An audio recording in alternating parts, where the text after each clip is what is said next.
Selamat pagi, selamat sore, selamat malam teman-teman yang terkasih dalam Kristus semuanya. Shalom. Selamat berjumpa kembali bersama-sama dengan kami dari PDK Maria Bunda Allah. Senang sekali pada hari ini kita bisa berkumpul kembali bersama-sama untuk belajar. Dan hari ini kita dapat tamu yang luar biasa nih, yang susah banget di kontaknya dan susah banget di bookingnya dari Indonesia, Mami Chun Wahono. Selamat datang, Mami, bersama-sama di acara bersama-sama dengan kami kembali. Dan hari ini kita akan belajar dengan tema proses pertumbuhan. Mami di unmute nih. Tuh, kita akan belajar bersama tentang proses pertumbuhan dan apa yang terjadi dalam kehidupan kita semua adalah proses yang Tuhan kerjakan. Dan nggak ada sesuatu yang terjadi di luar izin Tuhan. Dan sebelum kita mulai acara kita pada hari ini, mari kita bersama-sama kita berdoa dulu. Kita undang kehadiran Roh Kudus di tengah-tengah kita, agar Roh Kudus yang pimpin dan bimbing acara kita, supaya acara kita bisa berjalan dengan baik dan lancar sesuai dengan kehendaknya. Mari kita tundukkan kepala, kita mohon kehadiran Roh Kudus di tengah-tengah kita. Dalam nama Bapa dan Putra dan Roh Kudus. Amin. Bapa yang Maha Kasih, kami bersyukur dan berterima kasih kepadamu Bapa untuk kesempatan kami pada hari ini boleh berkumpul kembali di sarana Zoom ini Bapa untuk belajar bersama-sama dengan Mami Chun Wahono. Terima kasih Bapa untuk kesempatan ini. Dan terima kasih untuk rahmat, kehidupan, kesehatan, dan kesempatan yang Engkau masih berikan kepada kami. Bapak, kami sering take it for granted dalam kehidupan. Kami mohon ampun kalau kami sering menyakiti hatimu, kami sering lupa untuk bersyukur Bapa, kami terlalu banyak minta dan terlalu banyak komplain. Dan Bapa yang Maha Kasih, kami menyadari Bapa kalau semua yang terjadi dalam kehidupan kami adalah proses pembentukan yang sedang Engkau kerjakan dalam kehidupan kami. Bantu kami Bapa untuk menyadari kehadiran-Mu dan bantu kami untuk terus mengandalkan kekuatan Roh Kudus dalam kehidupan kami agar kami boleh terus berjalan dalam kasih-Mu Bapa, terus melangkah dalam iman, harapan dan kasih bersama-sama dengan Engkau. Dan Bapa yang Maha Kasih, kami mohon urapan Roh Kudus-Mu untuk Mami Chun, semua peralatan yang Mami pakai agar segala sesuatu bisa berjalan dengan baik dan lancar Bapa. Berkati acara kami dari awal hingga akhir, urapi lidah, hati, dan pikiran Mami, agar apapun yang Mami boleh sharingkan kepada kami hari ini boleh menguatkan kami dan mengingatkan kami akan cinta-Mu dan kehadiran-Mu yang nyata dan hidup dalam kehidupan kami. Kami persembahkan Bapa acara 1 jam ke depan ke dalam tangan kasih-Mu Bapa, dengan perantaraan Yesus Kristus Putra-Mu yang tunggal Tuhan dan pengantara kami. Amin. Dalam nama Bapa dan Putra dan Roh Kudus. Amin. Selamat pagi, Mami. Semoga Mami lainnya udah lancar-lancar aja di unmute nih.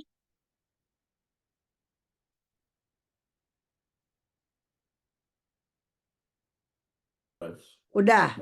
Ya, Kedengeran udah. Ya, Suaranya ciri khas. Suaranya kecil. Enggak, suaranya Bilang- bagus, Mami. Good. Suaranya bagus kan. Suaranya yang ciri khas. Suaranya yang ciri khas yang jedar gitu. Oke, That's what I like it. kita terlambat setengah jam. Biarin, ntar gue Ya. perpanjang setengah jam. Tenang Ya. aja, tenang. Selamat jumpa. Lama sekali kita nggak pernah ketemu, iya kan? Jadi, Ya, Maminya terlalu sibuk. kenapa? Terlalu Maminya sibuk. terlalu sibuk. Susah dicari buntutnya. Tetamunya banyak. Ini si Hendri, Suster, wah sudah 2 bulan Aduh, nih. nggak berhenti-berhenti ya. Ini besok saya berangkat ke Flores. 10 orang. Sih, saya tahu dari Sekampung. jendela jiwa atau enggak. Saya udah Jendela Mami jiwa. lupa. Iya. Enggak, besok kan berangkat nih hari masih ada waktu. Oke, dengerin ya. Kan tema saya pertumbuhan. pertumbuhan iman maksud saya. Tapi dulu kalau mau dipelajari saya udah pernah kasih, kalau mau bertumbuh ada doa, ada firman, ada komunitas, ada pelayanan. Ya itu ya. Tapi sekarang saya ambil dari perikop lain lagi. Semua saya mau ambil dari perikop tentang seorang penabur. Dulu waktu saya bikin ini udah 10 tahun punya makalah. Waktu awal saya bikin perumpamaan seorang penabur, saya ambil dari 4 tipe umat Allah. Dulu saya. Kemudian saya rubah lagi 4 sikap pekerja Tuhan.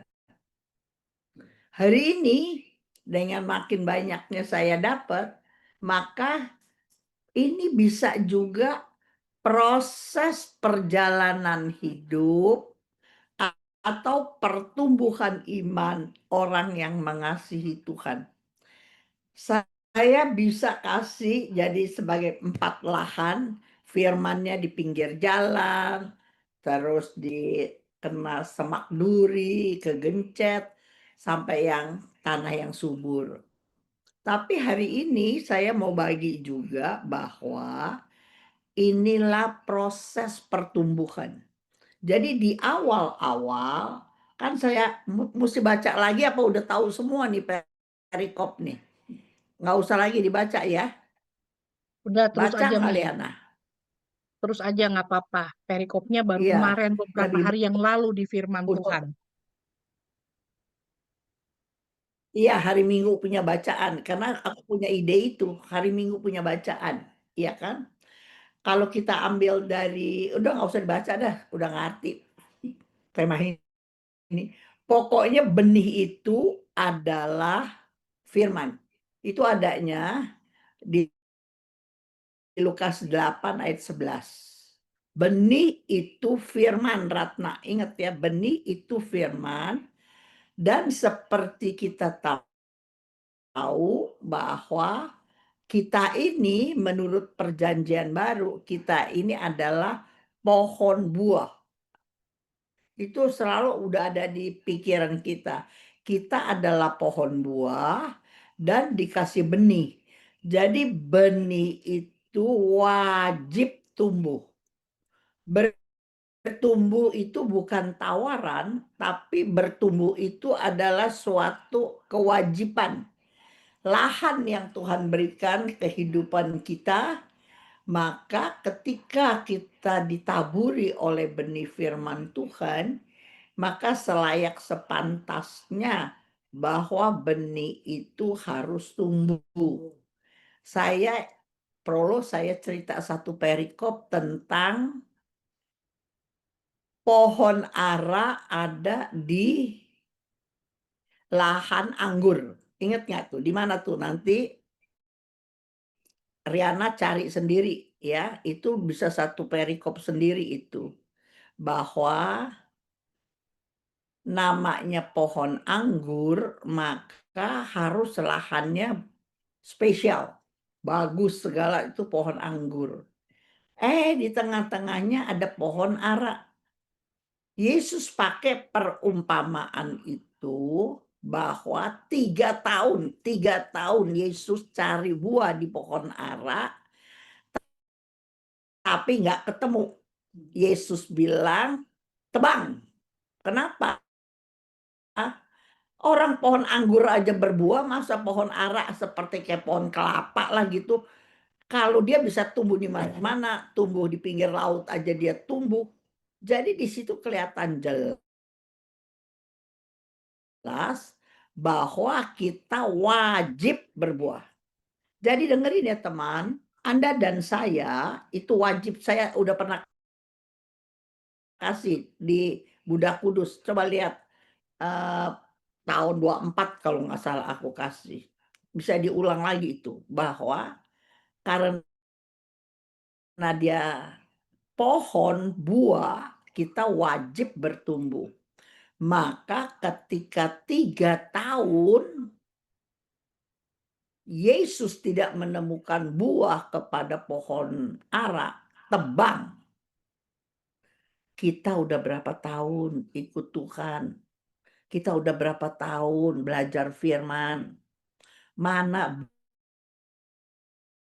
buah? Ada buahnya. Ada 3. Lihat saya udah pasti ingat, saya udah pernah kasih. Buah pertobatan, Lukas 3 ayat 8, Matius 3 ayat 8. Kalau kita udah bertobat, maka kita wajib mengeluarkan buah roh. Galatia 5, 22, 23. Kalau kita memiliki karakter buah roh, terus kita udah bertobat di jalan Tuhan, pasti Tuhan kirim orang konseling sama kita. Dan orang konseling itu kalau kita garap, maka orang itu menjadi buah jiwa kita. Ingat itu. Dan setiap orang Ratna Batu Licin wajib memiliki buah jiwa. Saking pentingnya, maka setiap misa, saya udah pernah kasih juga, waktu mau bubar, kalimat terakhir dari misa, pastor masih pakai jubah, lilin masih menyala, maka dari Vatikan ajarannya adalah pergi. Kamu diapain? Diutus. Hanya di gereja Katolik tidak diajarkan. Diutus kemana? Beli kangkung, apa beli ayam? Pergi ke utusnya. Kita puluhan tahun, kalau pastor bilang, pergilah kamu diutus. Maka kita apa? Amin, amin. Amin kan artinya oke bos, I do. Betul nggak? Tapi sampai tua begini, mana buah jiwamu, mana? Mana buah jiwamu? Buah jiwa adalah, saya udah pernah kasih juga ini, buah jiwa adalah orang yang dalam problem, belum merasakan damai sejahtera sukacita. Kita bimbing terus kasih firman, sampai orang itu nanti bisa cari jiwa lagi. Kalau dia baru diem aja sendiri nih, Dede, lu udah ikut firman berapa puluh tahun, Dek. Nah, udah berapa jiwa yang kamu persembahkan? Satu hari kita pasti mati, pasti. Ya, biar minum ginseng pagi sore, biar treadmill pagi sore, biar nggak makan red meat, pasti mati. Betul nggak? Waktu mati, kado kita kepada Tuhan apa? Itu aja. Nggak bisa kamu bilang bahwa saya udah lakukan ini itu, hal-hal yang bersifat jasmani, saya udah tolong ini itu. Itu semua sebenarnya pekerjaan Tuhan melalui kita. Makanya kita mampu melakukan banyak-banyak hal itu. Tetapi kado kita sama Tuhan, yang Tuhan suruh adalah bawa sebanyak orang masuk sorga. Itu poin 1. Kalau kamu banggain, saya udah bangun 10 gereja, saya udah bangun ini jadi donatur, duitnya dari siapa? Ya dari Tuhan. Tetapi kalau kamu bawa manusia, jiwa-jiwa yang sungguh-sungguh bisa masuk ke sorga, itu adalah kado kita. Tuhan udah taruh kita di lahan anggur. Maka selayak sepantasnya si pohon ara itu bawa buah. Bisa nangkep ya? Khusus ini ya. Nggak bisa orang masuk ke sorga kalau nggak ada peran kita gitu loh. Makanya kita yang harus berubah dulu. Kalau kita seperti Paulus berkata, ikutilah teladanku. Aduh, Kita orang tua nggak berani ngomong gitu. Paling kita bilang sama anak, "Nak, apa yang baik dari mami, dari papi, ikutin ya. Yang jelek-jelek, jangan." Si anak mah ikutin yang jelek apa yang baik, apa yang jahat. Lu jangan ketawa, Ratna. Anak ikutin yang baik apa yang jahat? Yang jelek. Betul nggak? Anak selalu ikutin karena dunia di bawah kuasa penguasanya iblis. Kalau dia nggak kenal firman Tuhan, maka dia gampang meniru hal-hal yang negatif. Makanya banyak ayat kitab suci bilang, pikirkanlah segala yang positif. Kalau kita punya pikiran positif, mulut kita positif, hidup kita positif. Kalau kita udah positif begitu, anak-anak lihat, maka anak-anak bisa tiru. Barusan di meja makan ingat gak? Tadi si Edson ngomong, saya kerjanya buka TV gini. Itu apa yang tadi dia ada saksi, ada si Lili sama ini. Barusan kita makan. Edson bilang, saya lihat dari mami lakukan itu, jadi saya lakukan. Bayangkan, Edson itu terbatas, dia nggak normal. Tapi toh dia bisa lihat hal-hal yang baik yang saya lakukan setiap hari. Dan Edson bilang, saya cuma niru mami. Dia bilang, lihatnya, dunia untung dia kan nggak bisa setel channel-channel yang nggak bagus, film-film dia nggak bisa jalan, nggak bisa pegang. Tapi yang saya setelin adalah khotbah, apa yang saya omong yang baik-baik. Maka niru, anak tuh niru. Nah, tapi sebagian besar dari peserta Zoom ini adalah orang-orang yang anaknya udah gede, udah terlambat. Tapi kalau Anda punya kesempatan memelihara, menjaga anak-anak, tidak ada kata terlambat bagi kalian. Bahwa kalian, siapa saja yang Tuhan percayakan, kerja dari orang, jadi jaga orang tua, kayak masukin firman Tuhan. Supaya selama dia di tangan kita, dia boleh mengenal kebenaran firman Tuhan. Itu aja. Itu tugas kita utama, saya bilangin. Berapapun umurmu, kepandaianmu apapun, hartamu apapun, yang Tuhan harapkan adalah kado yang harus kita bawa waktu kita menghadap Dia. Kadonya apa? Itu, pergilah kamu diutus. Utus apa? Cari jiwa, bawa jiwa. Supaya ada orang-orang yang kita persembahkan bagi Tuhan. Oke, itu prolog udah kepanjangan tuh, ya. Sekarang kita lihat pelajaran hari ini. Ini saya ambil dari cerita ini sekarang, proses perjalanan hidup, garis miring, pertumbuhan iman Anda dan saya. Jadi coba lihat sekarang kita ada di mana nih, Dede? Lu kenapa goyang terus sih, Dek? Tenang dong, Dek. Goyang terus. Oke. Yang pertama, orang Katolik yang masih bayi. Jadi yang masih anak-anak. Mungkin sekarang umur kita udah 50, udah 40.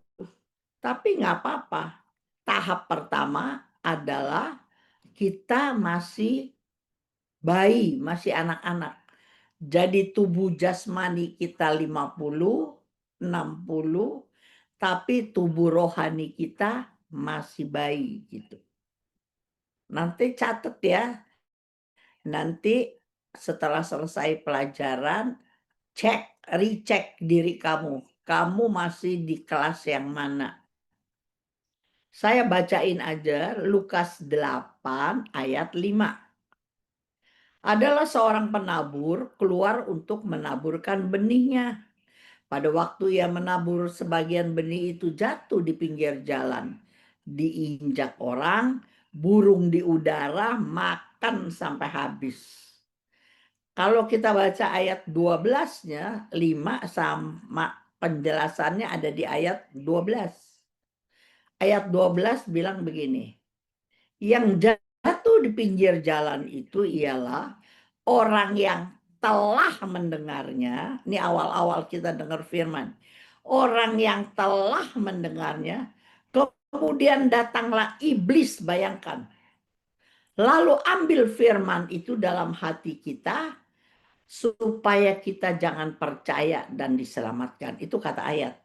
Jadi orang-orang baru kalau dengar-dengar firman, la ilah, mana bisa, mana mungkin gitu kata iblis di hati kita. Akhirnya diambil dari kita. Supaya apa? Kita udah lupa, jangan percaya. Kalau kita nggak percaya Yesus, ujungnya kita tidak diselamatkan. Tapi di Matius 13 ayat yang sama, saya ambil penjelasannya saja, ayat 19. Matius 13 ayat 19. Kepada setiap orang yang mendengar firman tentang kerajaan surga, tetapi tidak mengerti. Poinnya di sini, garis bawahi. Kita puluhan tahun dengar firman, sebelum karismatik datang kita sudah dengar firman, tetapi tidak mengerti. Bayangin nih, firman Tuhan kita dengar dari kita masih kecil, kita dengar, kita misa, tapi kagak ngerti. Datanglah si jahat dan merampas yang ditaburkan dalam hati orang itu. Itulah benih yang ditaburkan di pinggir jalan. Jadi beda ya, kamu lihatin dari dua penjelasan tapi poinnya sama. Kalau yang pertama, datanglah iblis langsung biar kita nggak percaya. Kalau kita nggak percaya nggak diselamatkan. Tapi yang kedua, karena tidak mengerti. Saya mau bilang ya, banyak pekerja Tuhan ini orang Katolik kuno-kuno nih. Sampai sekarang juga masih banyak. Umat Allah sampai dipanggil pulang Tuhan hanya rohani secara jasmani. Saya ulang nih. Hanya rohani secara jasmani. Apa artinya tuh? Andy rajin ke misa saben hari. Rosario nggak pernah absen. Masuk jadi kerja apa-apa. Tetapi karena tidak mengerti firman, karakter tidak berubah.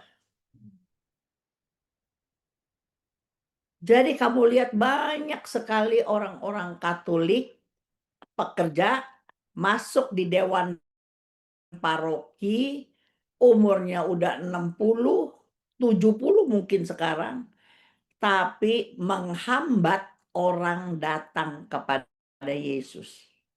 Dengan tingkah lakunya, dengan sikap tutur katanya, dengan meditnya, dengan egoisnya, nggak berubah. Mana bisa orang yang tidak memiliki karakter Kristus bisa membawa orang kepada Yesus? Betul apa enggak? Betul nggak, Andy?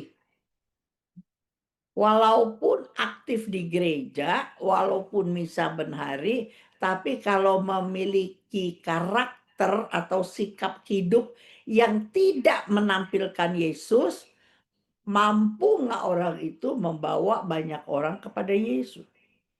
Nggak bisa. Ya, oke. Jadi, cirinya apa sih yang paling sederhana aja kau kasih tulis ciri? Merasa diri selalu benar. Banyak nih pekerja Tuhan. Dia bukan dibilangin ngerti, malahan dia sering membenarkan diri. Saya begini karena, nah dia ngomong, kan gue lihat lu yang jadi lebih rohani begini, jadi cari pembenaran gitu ya kan. Kurang senang kalau ada yang membantah atau argumen sama dia, padahal pengen penjelasan. Banyak sekali calon-calon mantu yang Protestan ngomong sama calon mertua yang kaya raya, yang punya kuasa, punya status. Dia cuma tanya nih, si calon mantu masih bocah, mau dia ke Katolik, mau, cuma dia tanya doang, tante kenapa ya orang Katolik menyembah Maria, tante? Tante, kenapa ya di gereja orang menyembah patung? Nah, si mantu mau nanya karena dia puluhan tahun di gereja Protestan nggak ada begitu. Tapi si tante kaya ini, si yang cakep ini nggak tahu jawab. Kalau nggak tahu jawab, orang jadi apa? Marah. Pokoknya gua nggak tahu deh. Lu kalau mau cari jadi mantu gua, lu harus Katolik. Nah, gitu. Padahal si calon mantu beneran bukan mau ngetes, dia cuma mau nanya. Karena dia udah sayang sama anaknya si tante. Bisa nangkap nggak? Banyak orang Katolik nggak belajar. Tapi ketika ditanya, dia nggak bisa jawab, satu-satunya marah. Saya bersyukur kalau kamu hari ini bisa menjawab. Ingat ya. Atau orang yang luarnya rohani, dalamnya belum rohani, dia senang jadi pusat perhatian. Kalau ngomong, kalau donatur, mesti ditulis namanya, mesti dapat tempat terhormat. Kalau duduk, kenapa nggak dipilih yang paling depan? Pokoknya dia mau minta pusat perhatian. Dan selalu bikin sibuk orang sekitarnya. Karena dia udah jadi pekerja lama, duitnya kenceng, cakep, pinter, waduh. Tahu nggak kalau pakai pelajaran saya itu seperti apa? Seperti burung gereja. Saya masuk ke kampung, nggak usah ke kampung, udah ke katedral. Coba kamu perhatiin ya. Kalau kamu ke katedral sore-sore, ada tiang tuh di sebelah kiri, ada tiang sama sebelah kanan. Yang sebelah kiri itu sarang burung gereja. Namanya juga disebut burung gereja karena dia senang bersarang di gereja. Belum lagi kalau kamu ke kampung dikasih AC pertamanya. Lama-lama AC-nya rusak. Pasturnya nggak benerin. Maka yang datang bersarang siapa? Burung gereja.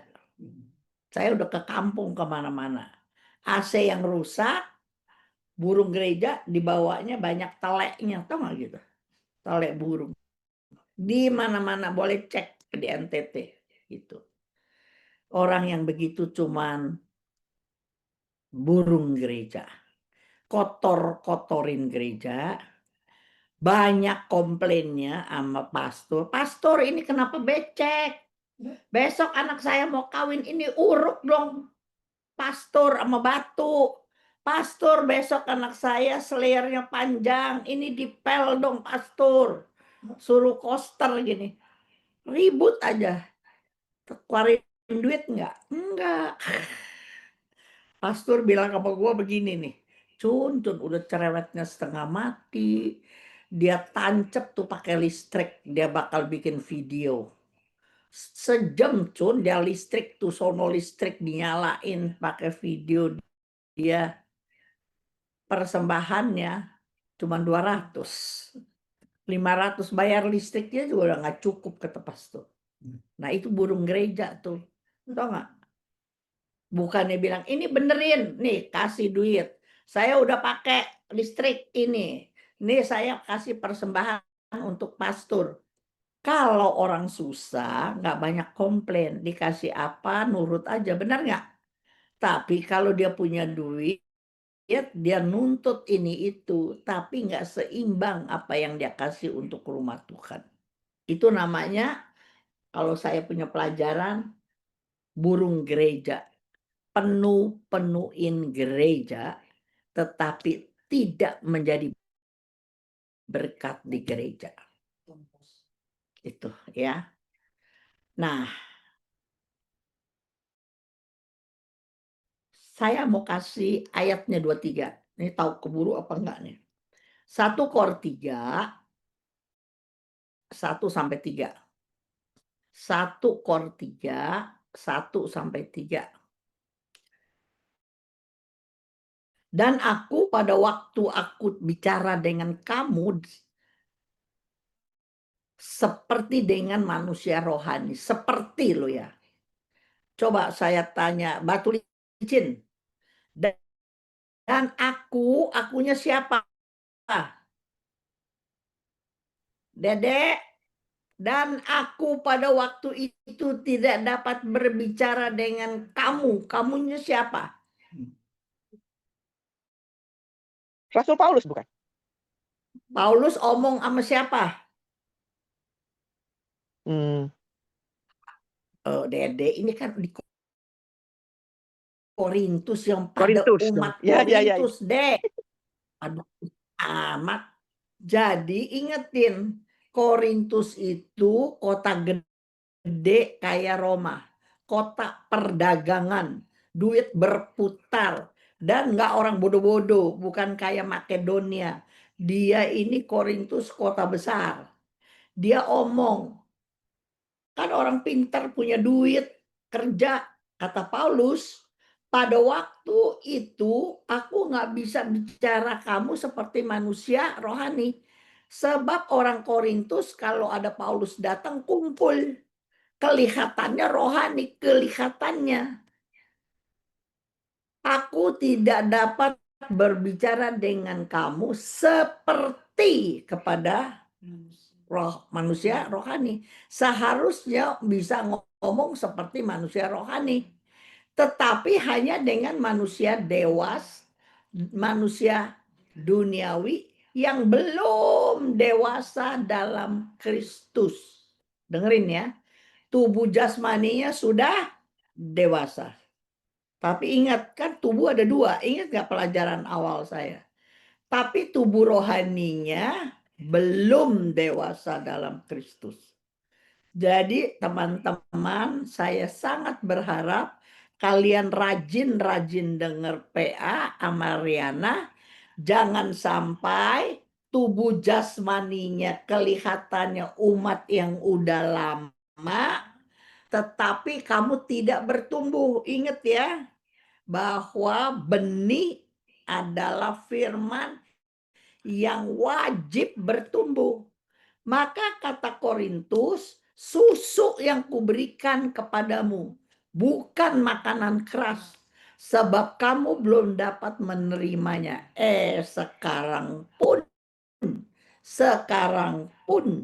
kamu belum bisa menerimanya, karena kamu masih manusia duniawi. Sebab jika di antara kamu ada iri hati, perselisihan, bukankah hal itu menunjukkan bahwa kamu manusia duniawi? Bahwa kamu hidup secara manusiawi. Coba bayangin ya, ini cuma 3 ayat, diulang. Kamu kalau baca ayat tuh ya, lihat yang diulang begini, diperhatikan. Kelihatannya rajin ke gereja, kelihatannya aktif di mana-mana, di Legio Maria, di Rosario, di misa lingkungan, kelihatan terus. Ada aja dia ada. Tapi Paulus nggak bisa ngomong yang poin. Makanya banyak orang, gue sih nggak demen sama Ibu Cun.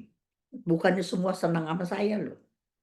Ibu Cun kalau ngobong, gue datang, gue ditabokin melulu. Orang gue mau cari Tuhan, mau senang. Kalau gue sama si Cun, gue ditabokin melulu ngomongnya, nggak mau, gue nggak mau denger. Nah itu ada tuh ayat di Korintus, di Korintus suratan deh. Banyak umat sekarang mencari firman yang enak di kuping, betul nggak? Makanya pastor tuh siapa kalau yang pakai ketawa, Cun, aduh tuh pastor lucu, Cun. Gua sampai ngompol dengerin dia. Apa, Cun? Terus gue bilang, apa dong isinya bagi gua? Aduh, gua nggak tahu deh, Cun, nggak tahu. Pokoknya lucu aja, Cun, tuh pastor lucu. Ye, mau denger dagelan apa mau makan firman? Ayatnya apa dia kagak tahu. Cuman dia ketawa doang. Coba kalau yang begini, bagaimana kita bisa bertumbuh? Bisa nangkep ya? Jadi kalau kamu perhatiin 1 Korintus 3 ini, berapa kali manusia duniawi? Coba kamu lihat. Diulang-ulang. Padahal dia udah aktivis. Dia udah rajin ketemu Paulus kalau datang. Tapi Paulus jelas-jelas bilang, susu yang kuberikan kepadamu. Nggak berani ngomong kasar. Nggak berani ngomong yang nampar-nampar, nggak berani. Karena mereka, biar mereka aktif datang, Paulus datang, dikasih stipendium, dijamu makan, tapi orangnya masih manusia duniawi. Saya sangat berharap kamu bukan manusia duniawi. Cuman dirajin di PD-nya doang. Tapi kehidupan hari lepas harinya yang dipikirin sama dia bukan memperbesar kerajaan Allah. Yang dipikirin sama dia, nih hari gue makan di mana nih ya. Nah, kedua, orang minta duit sumbangan, dia bilang, aduh gue lagi yang nyumbang tuh. Apa yang dia kerjain saben hari? Tur. Dari sini mau tur kemana lagi nih umur-umur gua. Duit ada terus. Anak udah pada kelar. Jadi yang ada otaknya apa? Gua mau tur kemana lagi? Ke Israel bisa 10 kali. Pergi ke Harbin aja dia tur 5 kali. Lu tau gak lu? Tempat yang susah-susah. Yang kalau temannya pergi dia punya duit. Orangnya gerapyak. Jadi dia diajak kalau kemana-mana. Dan dia pergi kemana-mana. Coba bayangin. Otaknya nggak ada memperbesar kerajaan Allah. Otaknya cuman apa yang saya mau makan. Siapa yang saya mau ajak jalan. Bisa nolongin saya apa. Dan saya mau jalan kemana lagi. Udah itu aja sebenarnya. Jadi baca firmannya cuman kalau lagi ada PD.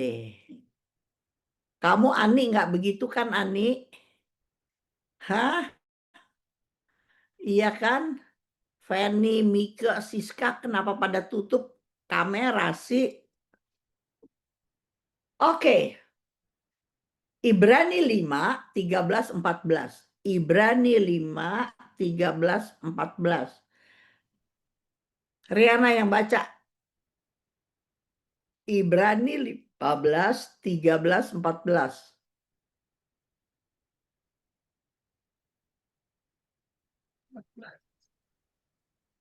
Oke, Ibrani 5, 13, 14. Iya. Sebab barang siapa masih memerlukan susu, ia tidak memahami ajaran tentang kebenaran, sebab ia adalah anak kecil. Tetapi makanan keras adalah untuk orang-orang dewasa, yang karena mempunyai panca indera yang terlatih untuk membedakan yang baik daripada yang jahat. Jadi omongannya ada nilainya nggak? Omongannya. Semua ada nilainya, ada hikmatnya. Nah, jadi kalau orang ngomong tuh cuman asal ngomong, bergurau nggak ada nilainya, terus omongnya seenaknya terus bilang, gue cuman bergurau, cuman bergurau. Tapi mulut yang bergurau, dia suka sekali ngomong firman Tuhan. Suka. Sekarang orang yang ngomongnya sia-sia, waktu dia ngomong firman Tuhan, ada kuasa dari sorga nggak menyertai? Pikir sendiri. Atau kalau dia ngomongnya bohong, ngomong gede, terus dia ngomong firman. Firmannya berdampak, punya pengaruh nggak sama telinga yang mendengar? Coba pikir. Bisa nangkep nggak, Ratna? Kalau kamu mau jadi kesaksian bagi Tuhan, jaga mulut ini. Ini knalpot kita. Ini speaker kita, Dedek. Kalau dari mulut ini mau keluar berkat, memberkati orang, mulut ini jangan sembarangan jadi tukang bohong. Kong tai hua katanya tuh Cina bilang. Betul apa nggak, Fan? Turunin sedikit, Fan. Jadi gue lihat muka lu penuh, Fan. Nah, begitu, Fan. Iya.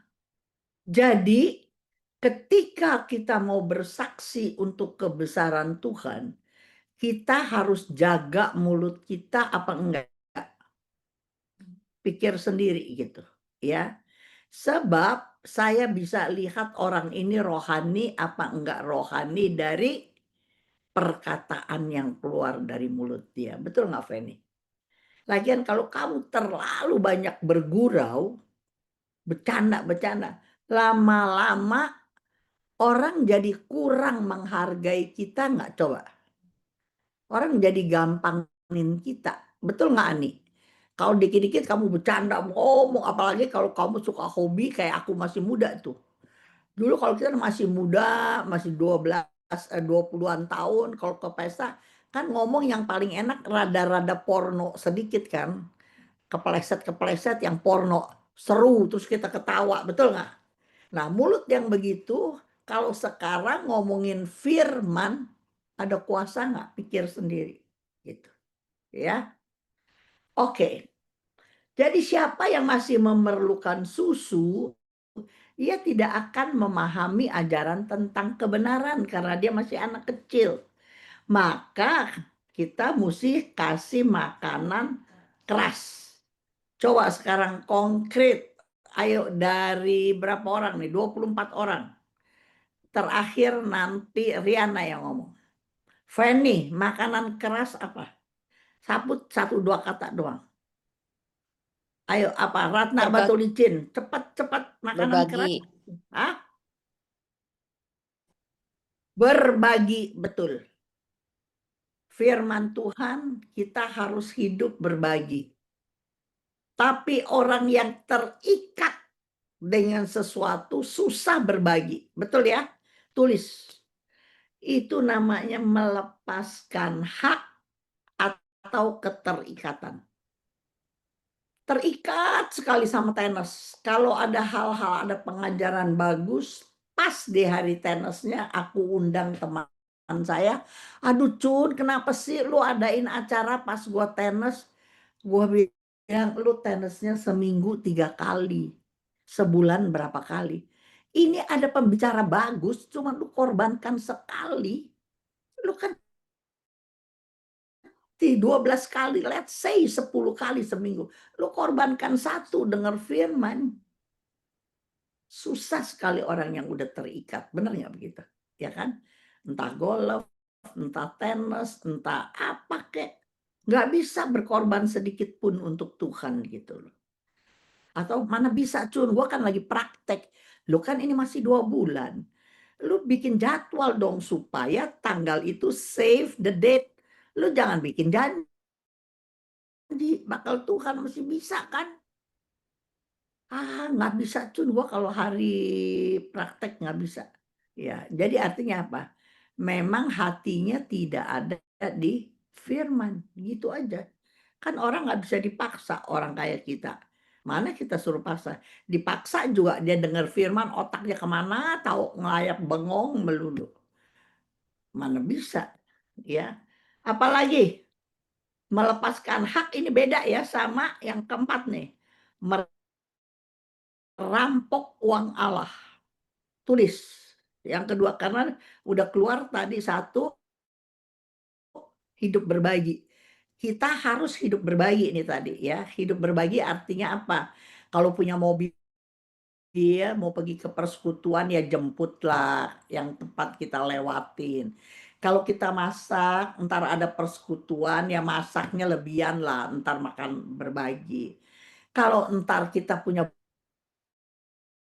baju yang udah nggak pakai, kita udah beli yang baru, ya yang lama kasih lah sama orang. Ada orang yang nggak mau berbagi sama sekali. Tapi khusus untuk uang, ada pelajarannya tentang jangan merampok Bayar uang Allah. perpuluhan. Maliaki. Bayar Hah? perpuluhan. Di Katolik nggak boleh ngomong perpuluhan. Tapi yang kamu mesti tulis adalah ada harta, ada bagian Tuhan dalam setiap income kita. Itu pasti. Karena kita bisa kerja, dikasih tubuh sehat, dikasih tangan nggak cacat, kaki bisa kerja. Itu semua anugerah Tuhan. Jadi kalau kita punya hasil, ada bagian Tuhan di dalamnya. Jadi selalu ingat, setiap kali kamu dapat income, kamu harus berani ambil ini untuk Mami, Tuhan. mau tanya, Itu, nah, kalau kok nggak boleh ya, perpuluhan? di Katolik Oh. sensitif, bukan nggak boleh. Hmm. Saya pengajar. Pasti banyak orang yang tidak mau kasih duit, tidak mau kasih duit. Cari pembenaran. Tahu nggak cari pembenaran? Misalnya saya kasih Maliaki 3 ayat 8. Dia ngomong begini nih. Itu kan perjanjian lama Ibu Cun. Itu perjanjian lama. Dia masih nggak puas, dia ngomong sama pastor. Dan pastor sangat tahu bahwa itu pelajaran dari Protestan kan. Tapi dia bilang itu Ibu Cun. Nah, nama gue jadi jelek. Jadi gue mau ngajar di Katolik. Gue punya beban sama orang Katolik. Jadi gue nggak berani ngomong tegas. Tapi kalau dia ngomong misalnya itu perjanjian lama Ibu Cun. Langsung gue bilang, Romo, coba baca Matius 23 ayat 23. Nah. Coba baca Matius 23 ayat 23. Iya, Ini Yesus soalnya yang di perjanjian ngomong. baru juga ada. Ada, memang banyak hidup berbagi. Cuman kan makanya paling jarang coba lu dengerin atau lihat di Indonesia. Mana ada seminar keuangan. Cuman kita-kita aja yang nekat-nekat belajar. Tapi duitnya mau. Pastor kau bangun gereja, bangun stasi, mau apa minta duit. Tapi orang tidak dididik untuk memberi. Ya, Matius. Coba baca Ya, Matius 23 Matius ayat 23 ayat 23. Coba baca. Celakalah kamu, hai ahli-ahli Taurat dan orang-orang Farisi. Dulu Hai. itu ahli Taurat, kaum Farisi kan artinya kita-kita yang udah ngerti firman dong. Bukan orang banyak nih. Ini ngomongnya sama orang yang udah ngerti firman dong. Ya, terus apa kata dia? Hai kamu orang-orang munafik. Sebab persepuluhan dari selasih, adas manis, dan jintan kamu bayar. Tetapi yang terpenting dalam hukum Taurat kamu abaikan, yaitu keadilan dan belas kasihan dan kesetiaan. Yang satu harus dilakukan dan yang lain jangan Yang satu apa diabaikan. sih, Dek? Perpuluhan. Iya, jadi sorry. Betul. Tapi itu betul. Iya, itu haknya Tuhan. Nah, itu dia. Tapi kan gue nggak bisa debat sama semua orang. Makanya belajar firman. Bisa nggak? Tapi anak-anak PA saya ajarin. Saya mau bilang didengerin para pemirsa, celah. Nggak ada orang yang jatuh miskin karena kasih duit untuk pekerjaan Tuhan. Nggak ada. Saya tantang orang yang miskin. Kecuali waktu dia mau jadi biarawan, biarawati, semua duit yang jadi ahli waris dia persembahkan bagi ordonya. Itu dia persembahkan. Tapi ada nggak orang yang nyumbang? Misalnya ada 2-3 orang yang gue kenal dari dulu, kan aku udah pelayanan hampir 50 tahun ya. Kaya sekali, maka dia jadi donatur gereja. Si 5 orang ini jadi donatur gereja. Hari ini tinggal 2. Yang 3 mana? Bangkrut, hidupnya biasa. Kenapa? Ketika dia jadi bos gede, duitnya berlimpah, semua dia udah cukupin, anaknya punya apartemen sendiri, punya rumah sendiri, dikasih kerjaan, tapi duit datang terus, duit datang terus. Jadi dia main batu bara, dia main titanium. Itu kan katanya orang kaya Indonesia semua pasti kayanya karena main hasil bumi Indonesia yang super kaya. Dan dia tidak ngerti main hasil bumi yang ada kaitannya dengan hukum di sini. Betul nggak? Akhirnya jatuh miskin. Karena ada banyak pejabat, misalnya batu bara kelas utama, jangan harap kita bisa dapat. Itu udah dipegang. Dia bisa bikin banyak peraturan sampai tambang itu jatuh di dia. Banyak. Segala macam. Tapi orang yang bijaksana ambil yang sisa-sisa, tapi rajin, dan dia kaya. Tapi 3 orang yang saya kenal, dia jatuh miskin bukan karena kebanyakan nyumbang, bukan. Duit yang berlimpah itu diinvest di dalam dia tidak mengerti. Bisa nangkap nggak sih? Jadi silent partner. Akhirnya yang jadi silent partner itulah dibohongin orang apa dan dia jadi jatuh. Bisa nangkap nggak maksud saya? Saya nggak bisa lama-lama di pelajaran ini. Tetapi di perjanjian baru betul kata Dede bahwa banyak bahwa ada bagian Tuhan dalam setiap income kita. Jangan ditungguin sampai banyak dulu. Setiap kali ada income, sisihkan di kantong sendiri. Setiap kali ada income, sisihkan di kantong sendiri. Jadi kalau ada orang mau minta sumbangan, di mana kamu tergerak oleh belas kasihan, di mana tugas kamu mesti kasih kemana, kamu nggak sayang. Karena kamu udah sisihkan dari awal, tidak mengganggu uang kamu, tidak mengganggu lo ya. Sebab ada ayat yang bilang, dikasih benih untuk menabur, dikasih benih untuk makan, dikasih benih untuk melipat gandakan. Ada tuh ayatnya. Makanya belajar gitu. Tetapi kalau kamu tidak ambil, coba bahasa Inggris, kan kamu disuruh bahasa Inggris. Coba kamu baca Maliaki 3 ayat 8, coba bahasa Inggrisnya. Ayo, siapa ada semua baca yang bahasa Inggrisnya coba. Riana, ayat 8, berapa kali kok ngomongnya tuh berapa kali? Sebentar ya, saya balik nih ya, saya bilang. Nih, Maliaki 3 ayat. Nih, tulisannya begini nih. Will a mere mortal Apa? rob God? Mortal apa? Get, hah? Iya, dia cuma bilang, Maliaki 3 Bolehkah? ayat 8. Dia bilang, 8, ayat 8, ayat 8. iya ayat 8. Kalau bahasa Inggrisnya, dia bilang, will a mere mortal rob God? Apakah Mortal apa? kita orang-orang yang mortal ini, itu merampok Tuhan? Mortal apa? Tuh loh. Hah? Nah, iya.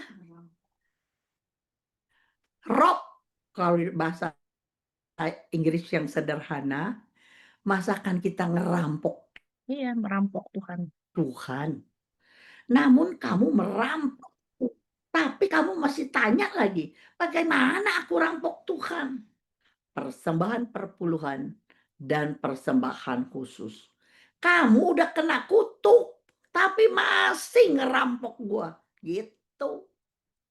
Kena kutuk. Kenapa kena kutuk? Hidup cuman pas. Padahal janji Tuhan di Yohanes 10 ayat 10, kalau aku datang, engkau mempunyai hidup dan mempunyainya dalam segala kelimpahan. Tapi kamu rampok duit Tuhan, kamu juga baik. Jadi pas aja tuh, kasih pas. Maka jangan ngiri kalau sampai ada orang yang Tuhan beri berkelimpahan. Bisa nangkep gak nih? Kok ngomongnya duit? Iya, duit bukan segalanya. Tetapi segalanya perlu duit. Orang lahir sampai orang mati, sampai orang sakit perlu. Iya, gitu. Yesus aja bisa ngomong, pilih aku atau pilih Mammon. Makanya saya permanis di kuping. Ada bagian Tuhan dalam setiap income kita. Dan saya tantang, serius saya tantang. Beri dengan sukacita. Kalian pada kerja semuanya. Masukkan bagian Tuhan di kantong sendiri. Jadi kalian nggak merasa berat. Ayo kita tantang dalam setahun aja kamu gitu ya. Setiap income separohnya, seberapa Tuhan taruh di hatimu, taruh di kantong. Kemana-mana kalau kantong itu masih ada isi, artinya itu bukan hak kamu. Supaya kamu jangan ngerampok duit Tuhan. Hari ini kalian boleh tanya Lili, entar sama Hendry di rumah saya. Rumah saya, papi udah nggak kerja 27 tahun. Tapi saya bisa mempertahankan rumah ini. Pembantu saya masih banyak seperti dulu papi kerja. Kulkas saya ada 4 full semuanya. Gue nggak kerja. Gue cuma kasih firman Tuhan. Kalau hari tua saya umur 80 saya menuai banyak, kira-kira gue nabur apa enggak? Pikir aja sendiri. Dulu gue nabur apa enggak? Bisa nangkep teman? Mana mungkin saya menuai kalau saya tidak menabur. Galatia 6 ayat 7 bilang, apa yang engkau tabur, itu yang engkau tuai. Ingat, oi, siapa tuh yang nanya? Siapa tuh Riana? Ada yang bilang, Mami? Nggak ada ya? Ada yang mau nanya? Siapa Enggak tuh yang nih. mau nanya? Mami, saya udah kasih waktu saya udah kasih tenaga saya udah kasih skill saya. Masa Tuhan nggak kasih saya rezeki? Apa yang kamu tabur itu yang kamu tuai. Kamu sekarang kaum yang punya waktu. Karena kamu kasih waktu sama Tuhan. Kamu kasih apa? Tenaga kamu. Hari ini juga kamu nggak capek-capek banget kan? Bayangin gini doang. Kamu naburnya tomat, kamu taburnya apa? Kacang panjang, taburnya pohon apel, pohon jeruk. Tapi tuainya mau tuai cabe, misalnya kamu doyan cabe. Lah lu kok mau doyan cabe ya tanam pohon cabe dong. Masa kita gua mau duit? Saya perlu duit, perlu. Masa saya kasih tenaga, kasih waktu, kasih skill, tapi nggak mau kasih duit. Duitnya kasih remah-remah doang. Remah-remah itulah yang kamu tuai sekarang. Remah-remah juga cukup bakal kamu hidup. Tapi janji Tuhan bukan remah-remah. Kalau aku datang, engkau mempunyai hidup dan mempunyainya dalam segala kelimpahan. Kenapa lu ketawa, Andy? Andy? Tunggu bentar. Istri enggak. Jadi saya masih belajar dari dia. Iya. Andy dulunya pelit nih. Susah cari Ah, duitnya jadi dia pelit. Sementara waktu istrinya boros. Banyak mengasih-ngasih ke sono sini. Jadinya pelan-pelan dia belajar jadi bisa memberi. siapa yang ngomong itu? Riana, Ah, iya, belajar. Karena dulu lu pelit, maka kerjaan susah sekarang. Serius. Gua nggak ngejudge lo ya. Lu karena sharing, jadi gue berani ngomong. Tapi dulu nggak pelit, nggak pelit. Waktu gue penginjilan sama Dede segala, itu duit dari mana? Tom Elizabeth cuman keluar 2 orang. Sedangkan Esther kalau pergi bawa pemain gitar, bawa wartawan, bawa siapa-siapa, siapa yang bayar? Tanya aja Tante Esther masih hidup. Gue minta sama papi, gue biayain. Bohong-bohong, gue simpen. Gue kalau pergi ke Singapura dulu kan kita kelasnya cuma Singapura doang, Hong Kong. Ada koper LMS satu warna gitu. Waduh, pada beli tuh seset. Gue nggak berani beli. Terus gue dikatain, lu kayak Cina apa sih yang pelit apa sih namanya? Kayak Cina apalah gue. Terus gue bilang, ya biarin gue ketawa. Sebab apa? Sebab masa gue beli yang mewah-mewah begitu, padahal gue nggak kasih Tuhan. Sebab papi nggak kasih persepuluhan. Tapi apa yang gue perlu dikasih. Bisa nangkep nggak gitu? Jadi banyak sekali uang belanja gue, uang jajan gue cuma bakal pelayanan. Kamu lihat di hari tua, gue tuai. Bisa nangkep nggak sih?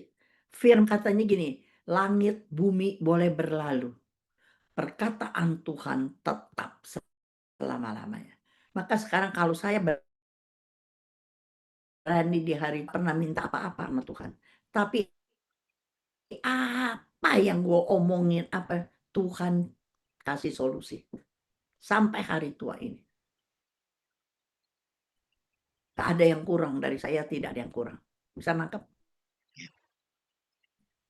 Semua orang hari ini nih, semua orang anak-anak.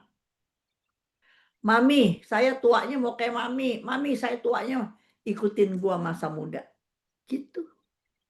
Dan banyak yang nurut karena udah ada teladannya.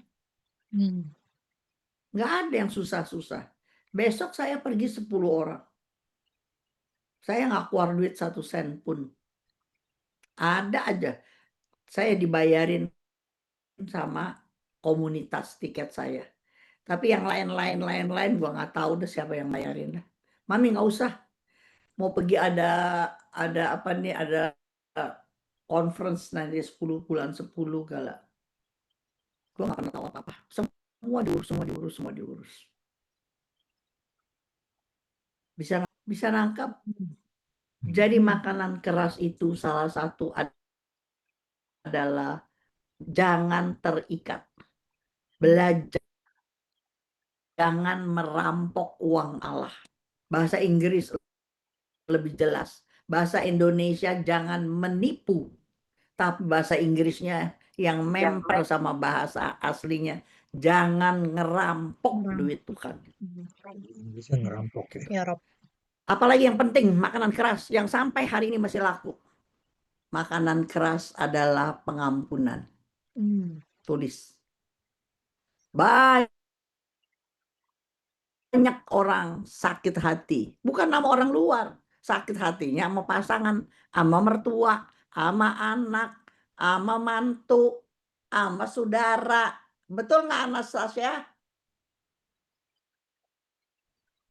Nggak ada kamu sakit hati sama Riana misalnya.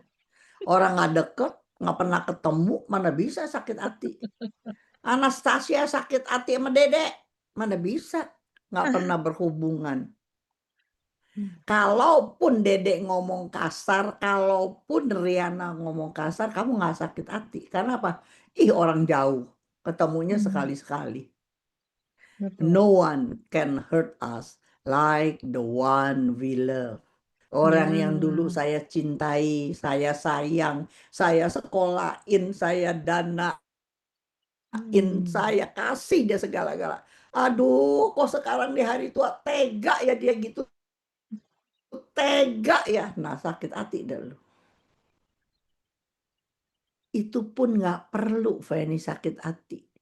Maka ada ayat bilang jaga hatimu dengan segala kewaspadaan. Jangan biarkan sakit hati itu tertanam. Bodoh-bodohnya kita buka hati kita supaya disakiti. Makanya ampuni.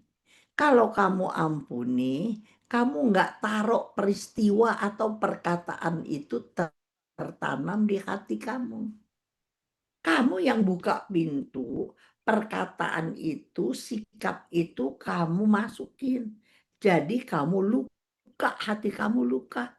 Tapi kalau kamu acuin aja, melepaskan hak, tuh nggak melepaskan hak.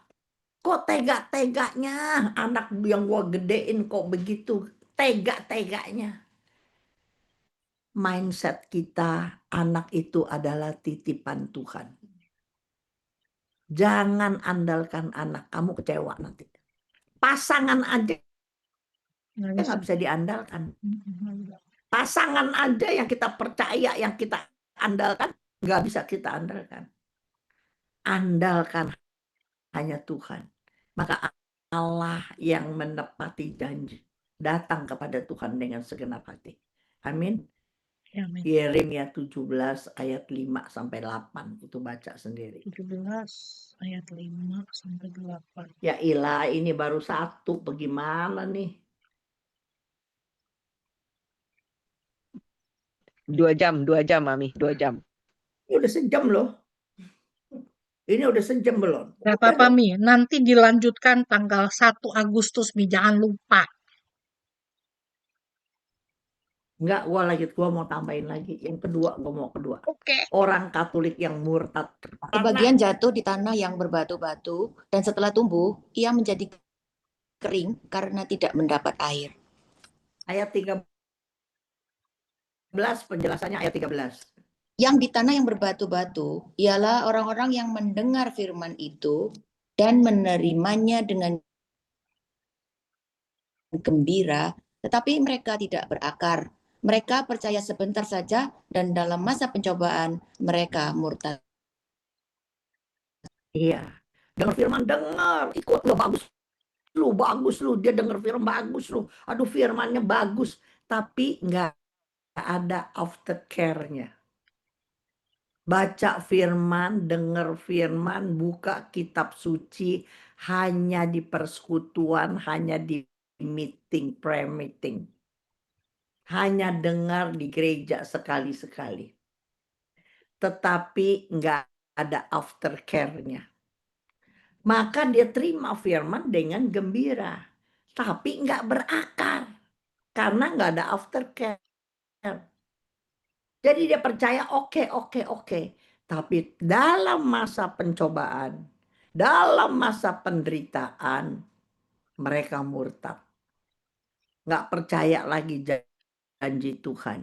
Banyak sekali teman-teman saya setelah 4-5 tahun ini habis COVID di booster, maka sekarang yang muncul adalah yang di sekitar saya adalah orang kanker langsung stadium 4, nggak ada 1-2 lagi, langsung kanker stadium 4 di mana-mana. Itu terlalu banyak. Maka ketika dia kaget kena kanker, takut kena kanker, segala cara dihalalkan, benar nggak?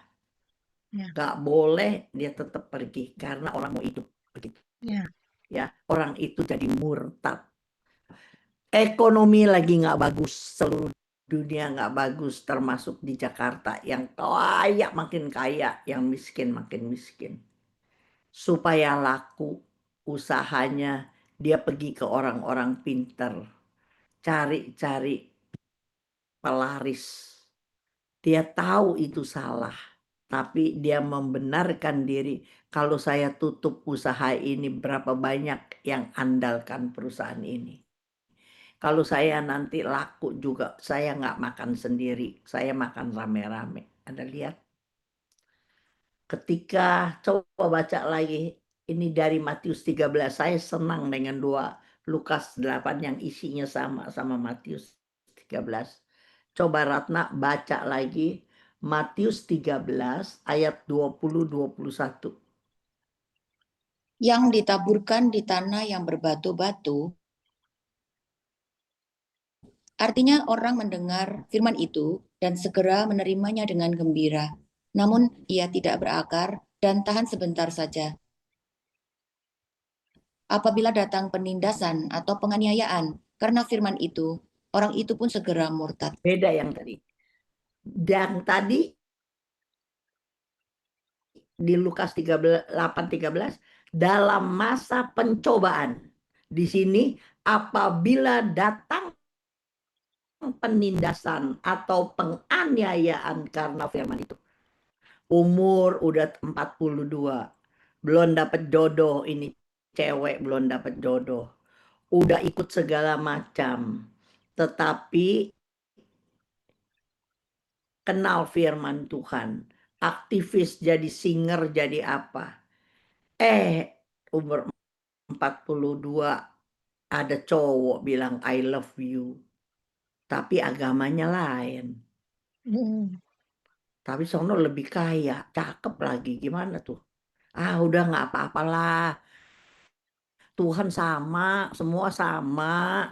Nggak apa-apalah, Tuhan sama. Penindasan, penganiayaan.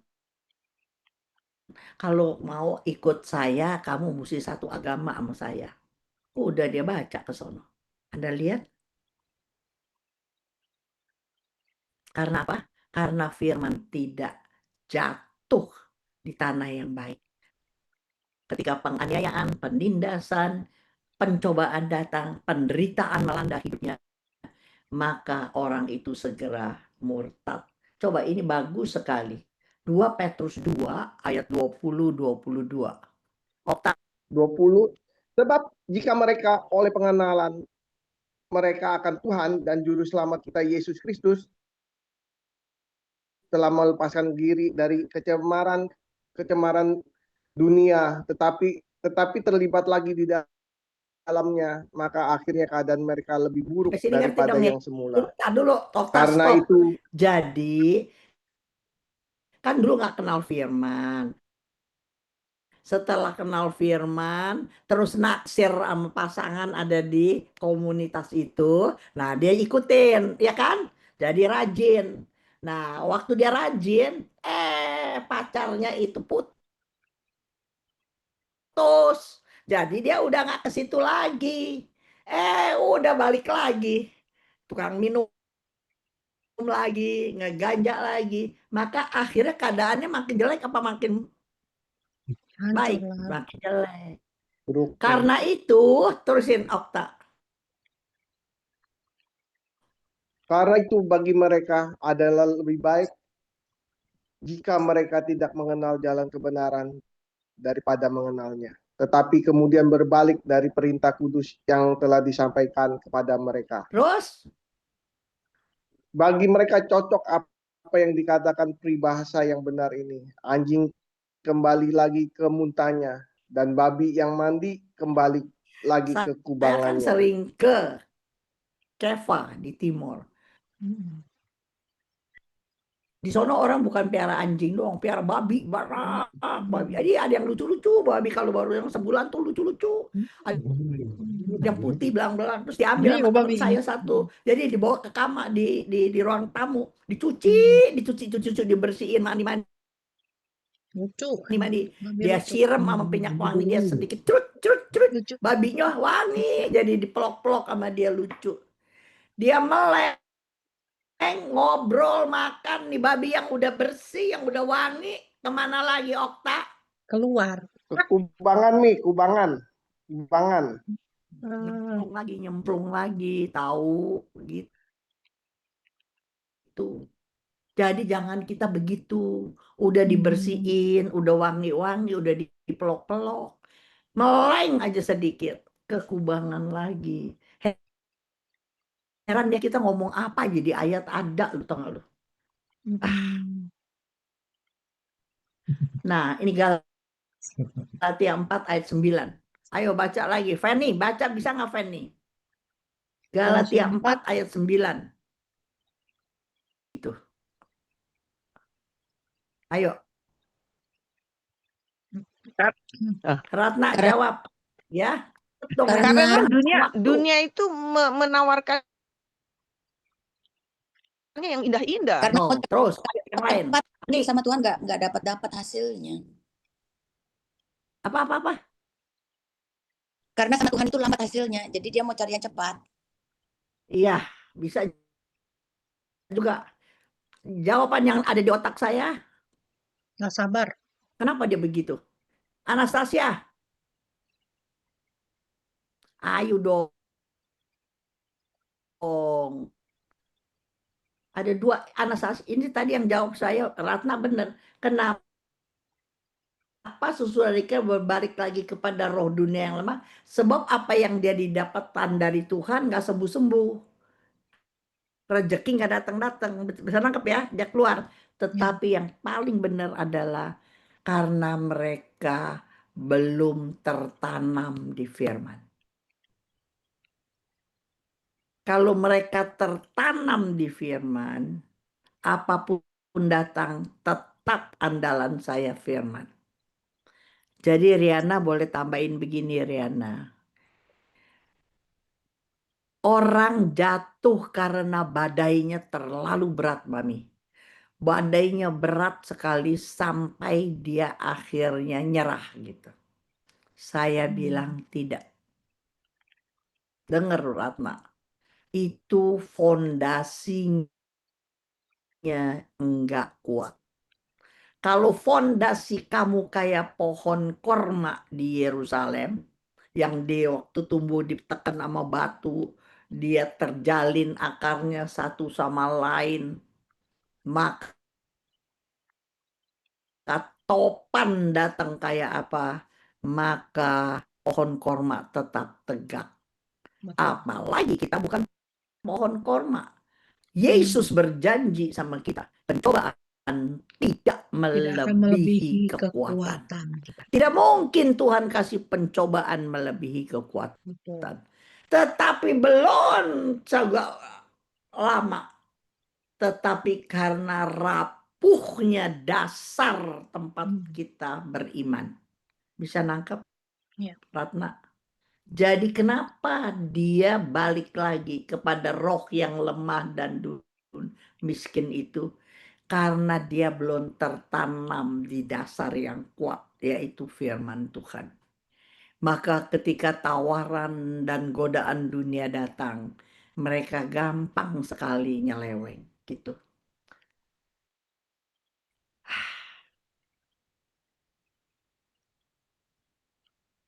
Coba ini baca, ini bagus juga nih. Ibrani tinggal 2 ayat lagi. Ibrani 6, 4 sampai 6.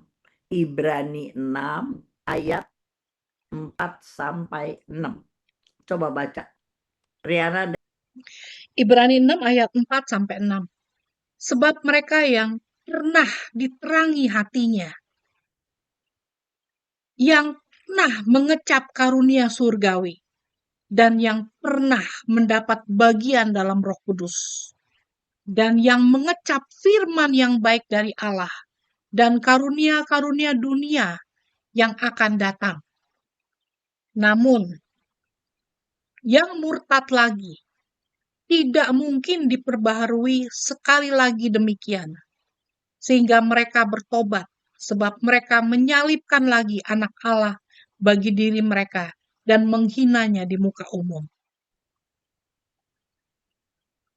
Kalau udah jadi WL, terus kamu baca syahadat, terus kamu kawin, pakai apa lagi yang mau dipertobatkan? Kan nggak bisa Yesus lagi. Dia udah tahu kok firman. Sampai apa kita nunggu? Sampai hingga bertobat. Tinggalkan itu, hidup lahir baru, seperti anak yang hilang. Udah habisin duit, foya-foya, tapi ingat ketika anak yang hilang itu kembali, Bapak melihat dari jauh, artinya Bapak nungguin anaknya kembali nggak tuh? Bapak yang lari paling dulu siapa? Bapak. Si anak bilang, aduh saya berdosa, saya berdosa, saya berdosa Bapak, saya berdosa. Tetapi bapaknya nggak sautin, malahan perintah orangnya kasih jubah, kasih cincin, kasih sepatu. Artinya dipulihkan sebagai anak lagi. Emangnya bapaknya nanya, Saya tahu. duit. Amin. Dia tunggu Anda dan saya bertobat sungguh-sungguh. Jangan cari Tuhan cuma secara jasmani. Cari Tuhan dengan segenap hati, segenap jiwa, segenap akal budi, dan segenap kekuatan. Nanti lihat, janji Tuhan akan ditepati.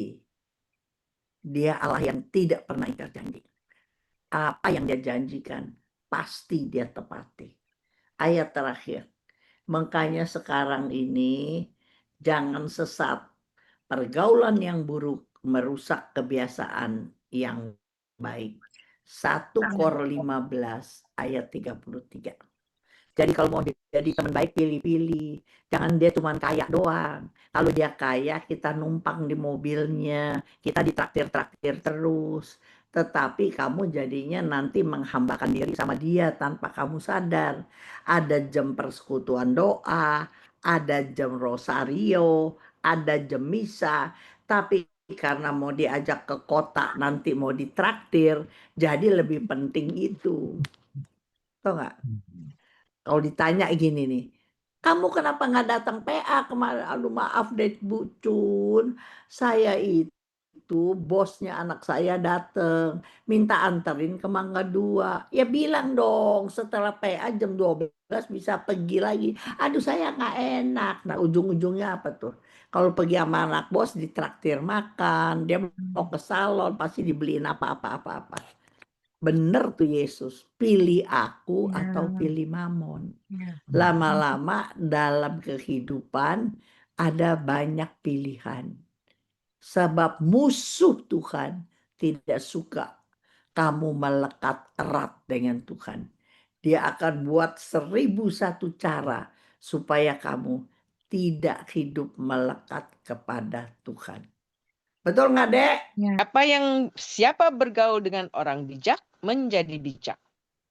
Tetapi siapa berteman dengan orang bebal menjadi malang. Oke. Setuju kan? Setuju. Dari kita kagak bijak nih. Kalau kita nempel orang ya kita ngomong, dia betulin, jangan begitu Cun. Lu mesti ngomongnya begini. Cun, jangan begitu Cun. Ngomongnya yang begini. Lama-lama kita jadi bijak. Tapi kalau kita dapat teman orang bebal, aduh gue nih lagi sedih teman. Ngapain sedih? Sikat aja Cun. Sautin begini-begini. Lama-lama kita jadi emosi.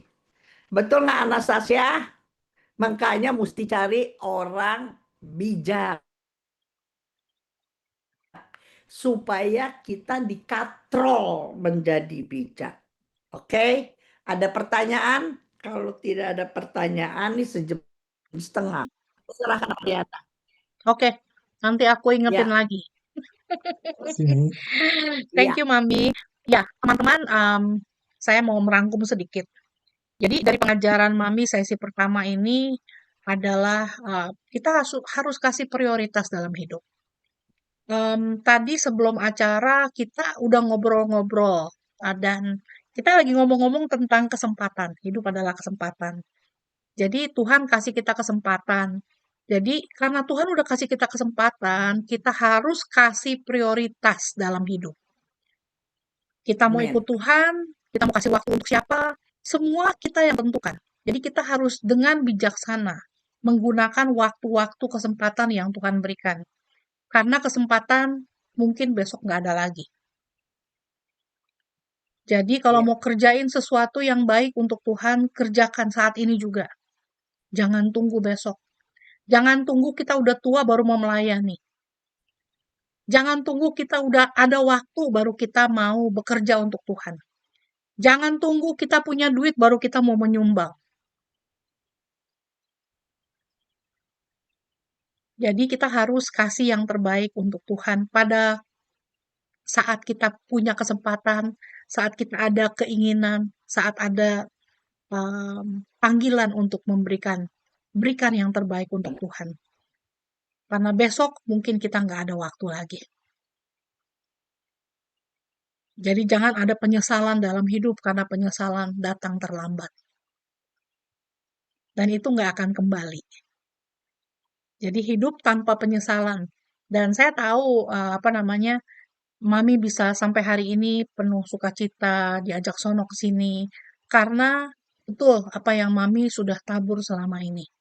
Mami menabur kebaikan, menabur firman Tuhan, menabur pengajaran yang baik. Dan Mami menghidupi apa yang Mami ajarkan. Bukan cuma Mami ngajarin tapi Mami tidak menjalani. Banyak orang yang ngajarin tapi tidak menjalani. Jadi kita harus menjadi pelaku firman. Itu yang paling penting. Dan kita mohon rahmat Tuhan agar selama 2 minggu ke depan kita bisa mempraktekkan apa yang Mami hari ini ajarkan.